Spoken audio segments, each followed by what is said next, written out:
Bismillahirrahmanirrahim.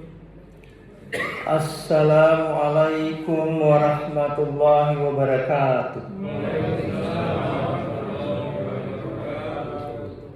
Alhamdulillahilladzi hadana li hadza wa ma kunna linahtadiya laula an hadana Allah.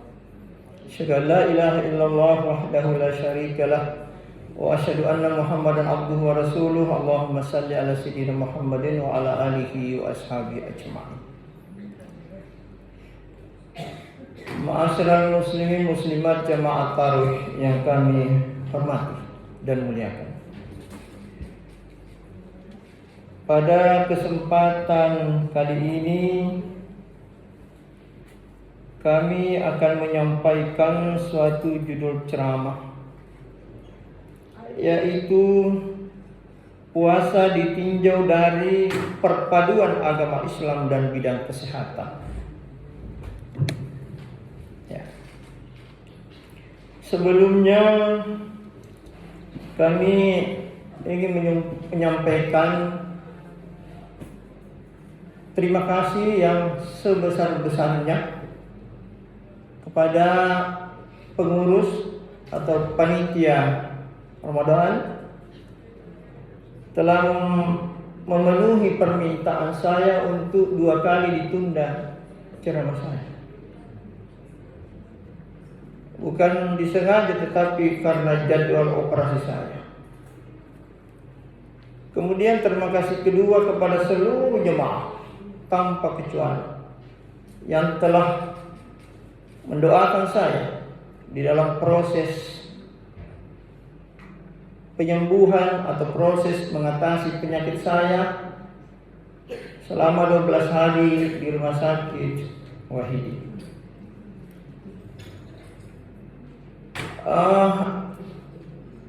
Selanjutnya kami sampaikan, mungkin ada yang bertanya, penampilan dokter ini kayak lain-lain. Yang pertama, dalam bulan suci Ramadan ya pakai sorban sedikit supaya tidak terlalu kelihatan kurusnya. Tadi pagi sampai siang ya, jam 1 saya sampai di sini. Kontrol di rumah sakit Wahidin dengan pola yang sama. Berat badan saya turun 7 kilo. Ya. Orang kurus sudah turun lagi. Tapi itulah qadarullah, dan memang perlu diturunkan berat badan, apalagi yang merasa berlebih. Ya. Saya tidak ada sesinggungnya. Ya. Ada yang tanya, saya sudah lapor tadi sama Pak Ustaz Insinyur Sam. Judul saya kali ini adalah yang seperti saya utamakan tadi, bahwa puasa ditinjau dari perpaduan agama Islam dan bidang kesehatan. Ini terinspirasi saya ambil judul ini karena waktu saya pulang dari rumah sakit hari Jumat, sempat saya buka, saya mengikuti ceramahnya Ustaz Denny Hakim hari Jumat, kan hari Jumat saya pulang, saya menyimak. Salah satu intinya di situ dia bilang bau napas orang berpuasa lebih harum daripada minyak kasturi. Nah, bagaimana menjelaskan dari segi medis? Sebelum saya kasih tahu nanti. Tapi jangan terus ini langsung bicara boleh panggung, jangan terus saya nanti pingsan. Berbahaya kehidupan dokter tidak. Lain sekali napasnya orang tidak sikat gigi dengan yang berpuasa. Sebentar saya tahu. Ya. Kemudian terinspirasi lagi ke ceramah subuhnya tadi subuh orang tua kita Haji Marzuki Yusuf. Dia bilang orang yang berpuasa itu kebanyakan balas dendam. pada memang di perengkalingan. Nah, saya akan bahas ini. Ya, saya tidak bermaksud bahwa setelah ceramah ini mengubah pola buka puasa kita. Tidak. Terserah kita menilai seperti apa. Ya, saya tidak bermaksud itu. Ya. Intinya kita memang dari sejak kecil orang tua kita itu mengajak kita untuk berpuasa dan salat tarawih. Itu yang saya dulu seperti cucunya Pak Insinyur Sami itu Ustaz. Saya sudah kecil memang sudah direndeng terus sama kakek saya. Yang saya ingat adalah bulan Ramadan adalah bulan pengampunan. Ya. Dan memang hadis mengatakan man shoma Ramadana imanan wa ihtisaban ghufira lahu ma taqaddama min dhanbi. Itu puasa. Tarawih man qama Ramadana imanan wa ihtisaban ghufira lahu ma taqaddama min dhanbi. Artinya secara singkatnya bahwa siapa yang berpuasa dengan iman dan mengharap pahala, atau salat tarawih dengan iman dan mengharap pahala, maka akan mendapat ampunan dari Allah SWT. Ya, itu. Saya akan bahas seperti tadi, dan saya sampaikan memang judulnya nanti subuh. Kalau tidak datang mungkin rugi karena sambulannya ini. Karena kalau saya sampaikan ke semua, bisa kok minta air minum. Tapi sama panitia, tapi nak. Ya, makasih. Maklum orang sakit kedong. Ya. Merutui. Alhamdulillah, terima kasih. Maaf berdiri saja. Ada kursi. Tiga ini nak, ya. Jadi saya akan bahas ini. Bayangannya begini dulu. Ini dalam bulan puasa. Saya bilang, judulnya nanti subuh ya. Ya, siapa tahu. Saya sudah rancang memang adalah mengapa puasa Ramadan harus 1 bulan. Nah, hati-hati ki di dalam puasa 1 bulan, kecuali ada halangan.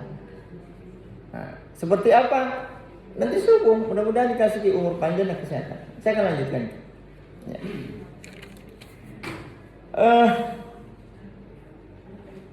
Saya dulu akan bahas sesuai judul tarawih ini adalah puasa ditinjau dari perpaduan agama Islam dan bidang kesehatan. Saya ingin mengambil supaya gampang kita berpikir nanti ke sana. Kita ini, tubuh kita ini terdiri dari misalnya fisik dan psikologi. Itu sama sebenarnya dengan mobil atau motor. Dalam bulan puasa ini adalah bengkel tahunan. Bengkel tahunan. Seperti apa dipelihara mesin itu, kalau dalam tubuh kita namanya sistem biologis, ilmu kedokteran. Ya. Itu harus memilih oli, memilih bensin yang jangan salah-salah. Kalau berlebih, masalah. Kalau kurang, sama mesinnya. Tentu oli yang merek apa? Ya bagus. Mesin apa? Pertalite, Pertamax. Itu dulu saya kasih bayangan supaya ini bisa. Ya. Mohon maaf kalau biasanya kita berharap agak cepat, tapi tidak apa-apa, mungkin agak sedikit.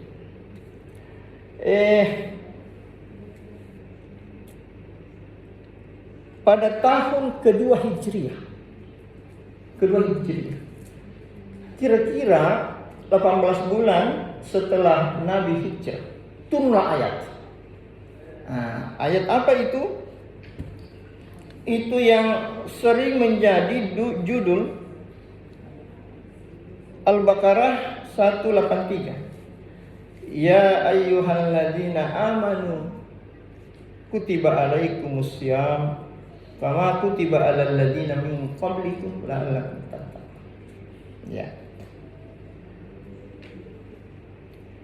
Wahai orang-orang yang beriman, diwajibkan atas kamu berpuasa sebagaimana orang-orang sebelum kamu. Siapa yang dimaksud itu? Saya akan bahas. Mulai dari Musa alaihissalam. Begitu pentingnya puasanya. Melakukan perbaikan atau permajaan pada sistem biologis. Saya bilang tadi sistem biologis artinya proses perbaikan mesin yang dengan puasa 40 malam berturut-turut di Gunung Sinai. Ya. Itu sebelum menerima wahyu. Itu dijelaskan dalam Quran surah Al-A'raf 142. Maksudnya begini, di Rasul itu. Enggak usah terlalu panjang nanti kalau anunya. Puasa bukan sekedar spiritual. Bukan sekedar. Tetapi juga merupakan protokol tetap atau protokol maintenance paling mutakhir. Nah, siapa lagi sebelum kita? Adalah Nabi Daud alaihissalam. Kenapa dia? Dia memprogram ulang tubuhnya. Dia oversize mesinnya. Dengan apa? Dengan puasa 1 hari berbuka, 1 hari puasa. Puasa yang paling dicintai oleh Allah SWT itu puasa Nabi Daud. Ya, sendiri kalau Dr. Daud juga mau puasa juga seperti ini. Itu sesuai hadis riwayat Bukhari. Sekarang Nabi Muhammad SAW yang kita pedomani saat ini, dia berpuasa 1 bulan, mempunyai protokol biologis maintenance. Dia punya manual book, punya buku manual. Itu kalau saya tidak salah, tak lama sekali kalau nanti ada dalilnya, ada 11 dalil dari Al-Quran dan hadis. Ya, sekali lagi panjang kalau sebutkan, simpulannya saja bahwa penggunaan manual book pedoman Nabi Muhammad sallallahu alaihi wasallam untuk menservis ulang, servis tahunan. Ya, kapal laut saja setiap tahun kan di apa namanya itu di sungai di docking. Iya. Apalagi kita cuma terkadang mesin kita ini di docking 1 bulan di sini kita sama-sama, terkadang tidak pakai manual. Nah, ini sesuatu yang nah, ternyata pada secara sains modern ya menemukan dalam darah, dalam bensinnya, dalam olinya. Apa yang terjadi? Pada pukul 3 ya, pada pukul 3 sebuah alarm kosmik berbunyi. Sahur. Ini adalah instruksi Rasulullah dalam hadis riwayat Bukhari dan Muslim. Tasahharu fa inna fis suhuri barakah. Ya.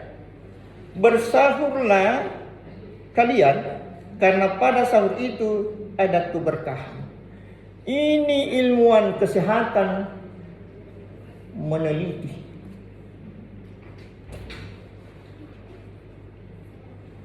Makanan yang disimpan dalam tangki. Jadi ada 2 tangki di dalam tubuh kita itu tenaga Makanya kalau ada yang balas dendam buka, takut kehilangan tenaga atau tidak perlu sebenarnya takut. Karena ada dua tangki besar dalam tubuh kita. Tangki pertama adalah lambung. Maaf. Tangki kedua adalah hati. Lambung ini yang menampung syahid yang dimakan itu. Yang dimakan itu. Sedangkan yang ditampung oleh hati, liver, berupa lemak atau nama ilmiahnya keton. Nah, ini nanti kapan dia berkeluar itu bau mulut ya. Nanti aku sampaikan. Yang ini dulu. Pada jam 3 itu tersimpan apa yang kita makan. Ya kalau kita sahur jam 4 misalnya, itu yang masuk. 4:30 itu kan sudah terkunci. Iya. Rama sebenarnya. Salat siapa? Imsak. Imsak dong, mana Rama? Dikunci itu. Ini penampung lambung kita. Ini yang akan dipakai sampai jam 12.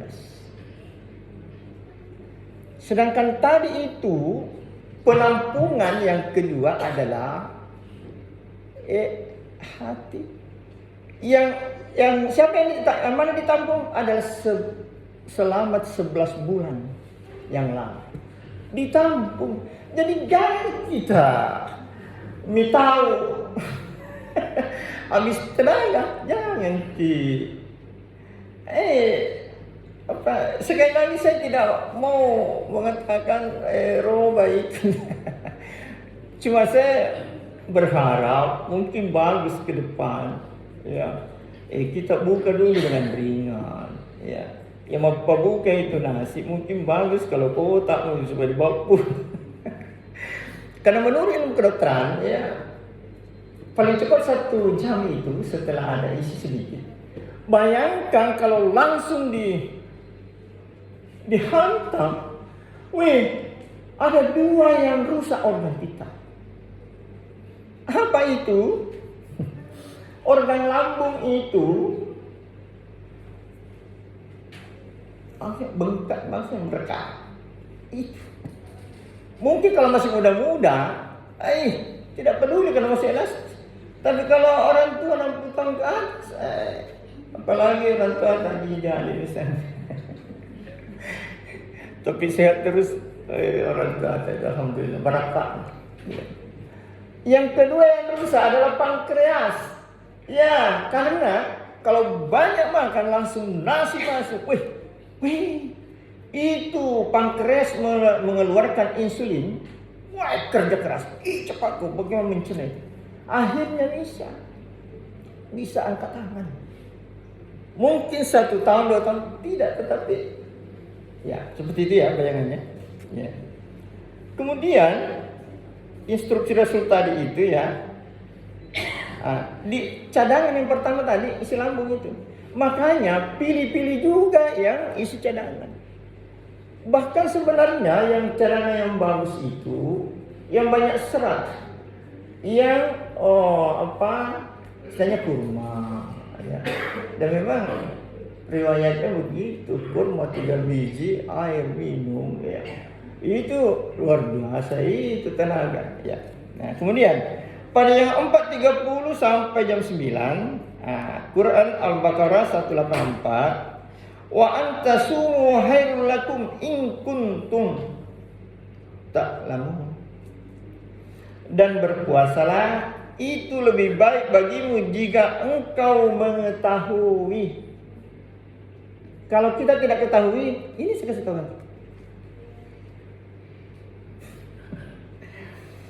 Iya.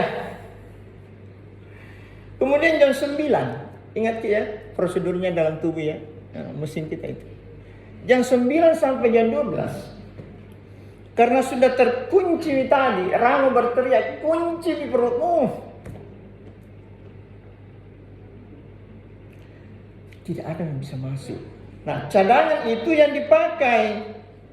Nah, ini namanya zona kritis pertama dengan tanda-tandanya.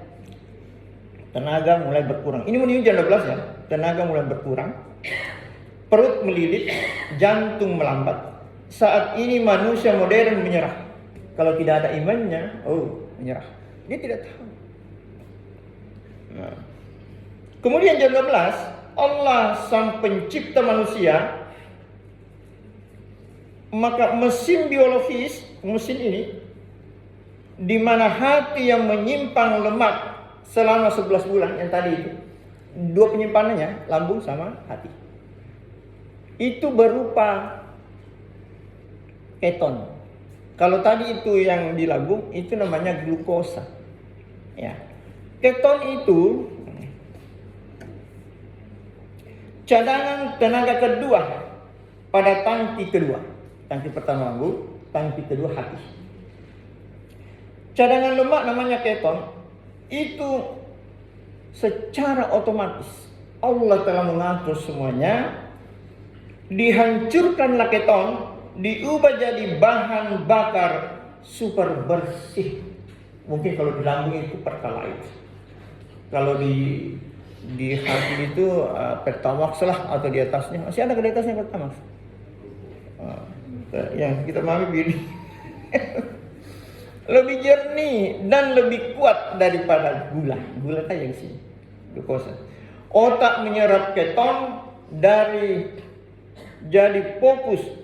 Namun efek sampingnya keluarlah gas keton melalui pernapasan. Di manusia mencium sebagai bau tak sedap. Mulai jam 12 itu kalau orang berpuasa, dekat-dekat nanti orang rasain keton. Tapi sekali lagi kan kita takut. Karena itu tidak membawa penyakit, tidak ada yang kecuali kalau tidak sejadi ya. Karena itu kuman bercampur dengan sisa makanan,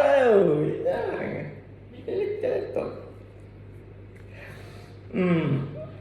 Namun Rasul mengatakan bahwa sabda Rasul mengatakan, sungguh, artinya langsung, sungguh bau mulut yang berpuasa lebih harum di sisi Allah daripada bau minyak kasturi. Hadis riwayat Bukhari nomor 1894. Manusia menganggap sebagai bau busuk, tapi bagi penduduk langit adalah aroma dari sebuah mesin yang mensucikan dirinya sendiri, membuang racun, detox, supaya hati kita bersih. Ya. Nah, kita pindah ke jam 2, jam 14 sampai jam 5. Apa yang terjadi? Ini adalah zona kritis kedua. Dengan tandanya perut bunyi kencang, ya, kepala terasa pening ringan, emosi tidak stabil, namun tubuh tidak sekarat. Jangan ragu. Ada cadangan di dalam. Tapi inilah mukjizat medis terbesar dalam sejarah biologis. Bahkan 2016 kita pernah baca barangkali, ilmuwan Jepang namanya Yoshimori Osumi, ya, dari namanya saja Osumi. Tidak ada bilang sini Pak Anto misalnya, tidak.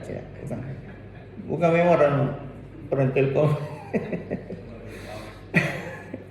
Bahkan dia karena penelitiannya ini mendapat hadiah Nobel kedokteran dengan berhasil mengucapkan kode mekanisme autofagi. Auto artinya memakan, diri sendiri, pagi itu makan. Jadi memakan dirinya sendiri. Artinya orang berpuasa itu kalau keluar itu keton, itu sel-sel yang ada dalam tubuh kita, ya, di samping keton yang keluar, itu detoksifikasi racun-racun tadi, ya. Sel-sel yang sehat dalam tubuh kita itu bergerak memakan semua sel-sel yang loyo, semua sel-sel yang mati, semua sisa-sisa virus, sisa-sisa bakteri, bahkan bibit-bibit kanker. Hebat sekali. autophagy, memakan dirinya sendiri. Punya kita sel-sel yang super kencang, super aktif, langsung memakan. Dan itu hebatnya, menurut penelitian ini, dia makan karena dia lapar. Sel-sel kan plastik kita lapar, itu sel-sel, dia makan. Ada sisanya, dia daur ulang itu menjadi sel-sel baru. Nah, itu. Jadi jangan khawatir, ternyata ini adalah suatu detox yang kedua, karena dia memakan sampah-sampah biologis dalam tubuh kita. Nah, kemudian CDP dihancurkan. Jam 5 ya. Mungkin ada mulai terima Bapak buka. Jam 5 sore sampai jam 8. Ini perut kan kosong ya. Terjadi fenomena aneh pada psikologi manusia. Ada fenomena aneh kalau kita sengata anak-anakku mengatur Bapak buka jam 5 itu secara psikologis manusia lebih tenang, lebih terkendali. Rasul bersabda, apabila Ramadan tiba, pintu surga dibuka, pintu neraka ditutup, dan setan-setan dibelenggu. Ilmuwan kesehatan meneliti ini. Itu hadis riwayat Bukhari dan Muslim tadi. Ya. Jadi yang sebenarnya yang membuka surga, yang menutup neraka, yang membelenggu setan bukan siapa-siapa, kita sendiri yang berpuasa sesuai dengan aturan, sesuai dengan manual Rasulullah. Setan mengalir. Ditambah lagi sabda Rasul bersabda, sesungguhnya setan mengalir dalam tubuh manusia melalui aliran darah, maka persempitlah jalannya dengan lapar. Jadi kalau tak lapar itu sempit jalannya itu, sehingga setan itu tidak dipersempit. Jadi kita yang buka surga, kita yang tutup neraka, kita yang belenggu setan, bukan siapa-siapa. Sains neuro ya. Bagaimana gantinya pusat kesadaran otak ya. Pada saat berbuka terakhir. Pada saat berbuka puasa, maka protokol puasa harian selesai. Sirine kemenangan berbunyi. Nah, ini yang krusial barangkali ini. Namun sistem biologis paling sensitif. Disebut momen krusial karena banyak orang berprinsip sebagai balas dendam, seperti Haji Marzuki tadi berprinsip balas dendam. Banyak ketawa-ketawa. Semua dilahap tanpa kecuali. Dalam ilmu gizi kedokteran,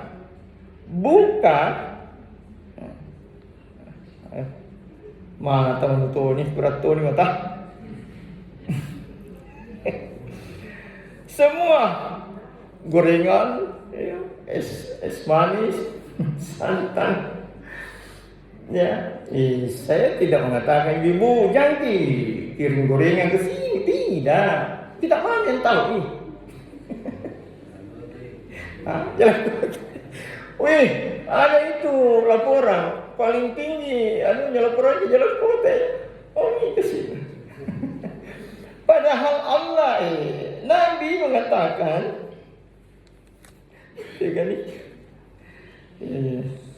Rasul beri petunjuk dalam hadisnya, ya. Nabi berbuka dengan rutab kurma basah. Jadi saya luruskan saja karena ada dua versi.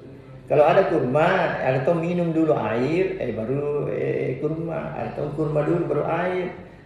Pak Ustaz yang susah bilang, waktu luas 1.000. Besok kalinya. Ya, jadi Nabi berbuka dengan rutab kurma basah ya. Jadi ibu beli kurma basah. Jika tidak ada maka nanti berbuka dengan rutab kurma basah. Jika tidak ada kurma basah dengan tamar.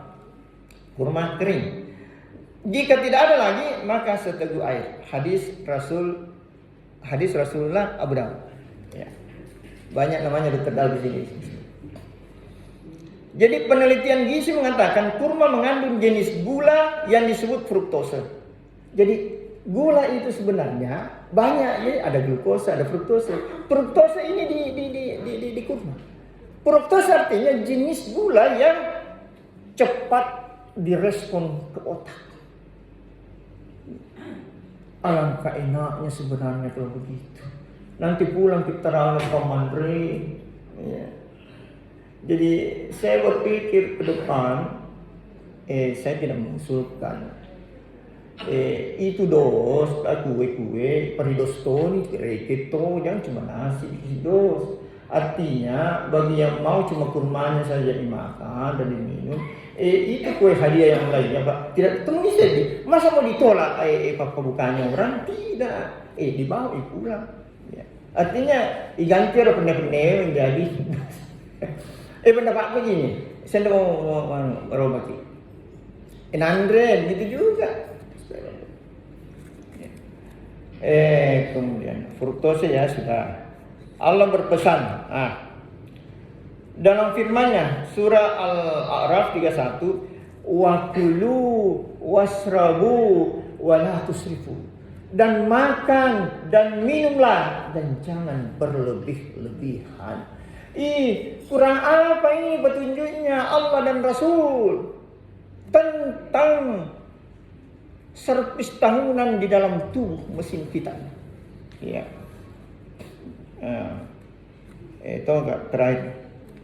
Jika melanggar petunjuk atau pokok ini, maka darah ditarik paksa dari otak ke perut. Tadinya kan darah di otak itu. Kalau sudah kenyang ini, ditarik itu darah. Karena darah itu membawa O2, ditarik ke perut. Itu kenapa orang yang kekenyangan ngantuk karena hilang di O2-nya. O2 ini yang ditarik. O2 yang ditarik. Apa akibatnya kalau kekenyangan ditarik gitu O2 darah dengan O2 ke perut untuk membantu ini karena banyak nih makanan masuk kemarin nih kue akan jalan kode terlu akibatnya adalah kekenyangan, bisa sampai sesak, lambung penuh, lemas, ngantuk karena O2-nya di otak menipis, malas beribadah. Dari tadi mau pi kiamat baru datang sih. Nah, tapi saya yakin semua yang hadir ini adalah finalis Ramadan. Tidak mungkin datang di sini. Ya, amin. Ya. Demikian barangkali saya sampaikan. Kita lanjut ceramah subuh dengan judul tadi, mengapa puasa harus 1 bulan. Nah, ini hebat lagi. Ya. Saya kira semoga berharap apa yang saya sampaikan ini dapat bermanfaat bagi kita semua, terutama pada diri saya dan keluarga saya. Lebih dan kurangnya mohon dimaafkan. Subhanakallah bihamdika asyhadu an la ilaha illa anta astaghfiruka wa atubu ilaik. Billahi taufiq wal hidayah. Wassalamualaikum warahmatullahi wabarakatuh.